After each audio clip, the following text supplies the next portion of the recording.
Assalamualaikum warahmatullahi wabarakatuh. Perkenalkan, nama saya Ade Safira dari kelas 28F. Nah, adapun yang akan saya bahas kali ini yaitu tentang otonomi karya tulis ilmiah. Sebelum melanjut, kita harus tahu dulu apa itu otonomi. Nah, otonomi artinya bentuk atau susunan atau juga struktur tubuh.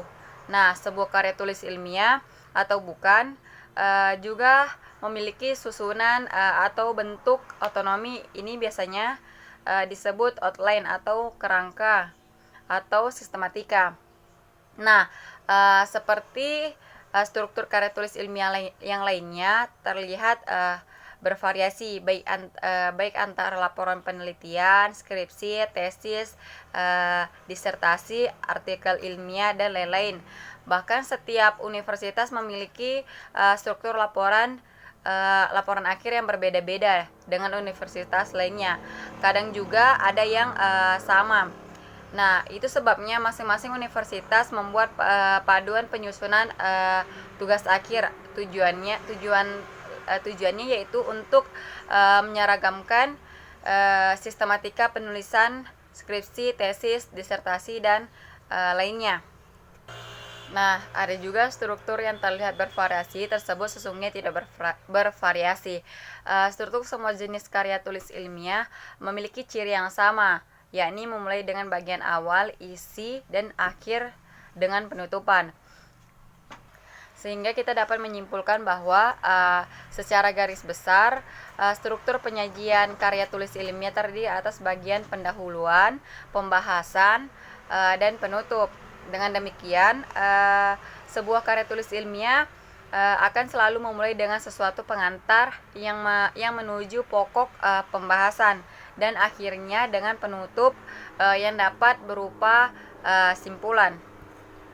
Nah, pada bagian pengantar atau pendahuluan biasanya dapat berupa latar belakang yang menggambarkan pentingnya topik yang akan dibahas, tujuan penulisan yang mungkin juga yaitu ruang lingkup. Nah, namun juga pada bagian inti atau pokok pembahasan ini membuat kesimpulan kepada penulis untuk memaparkan proses kejadian atau penelitian yang dilakukan oleh atau hasil kajian yang akan digunakan.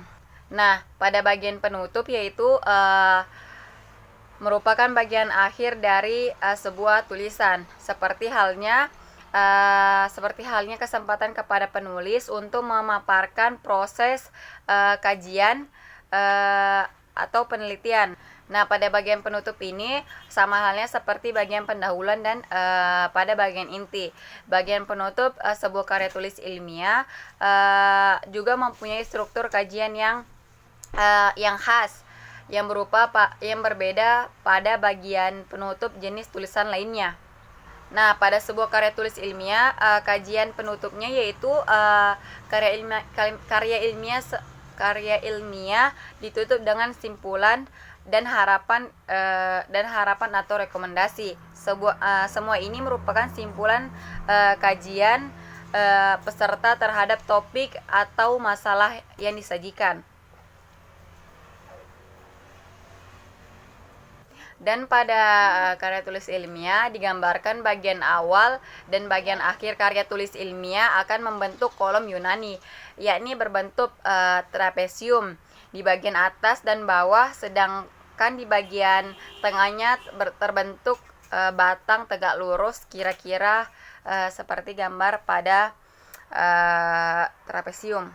Nah, pada kolom inti yaitu kolom pendahuluan yaitu biasanya tentang definisi, latar belakang, fokus, kontraksi, topik, masalah, gagasan pokok. Sedangkan pada bagian inti yaitu pikiran utama, pikiran-pikiran pendukung, pikiran-pikiran penjelasan. Dan pada bagian penutup yaitu fokus atau kontraksi, penegasan kembali gagasan pokok, defusi, kesimpulan, tindak lanjut, harapan dan sebagainya.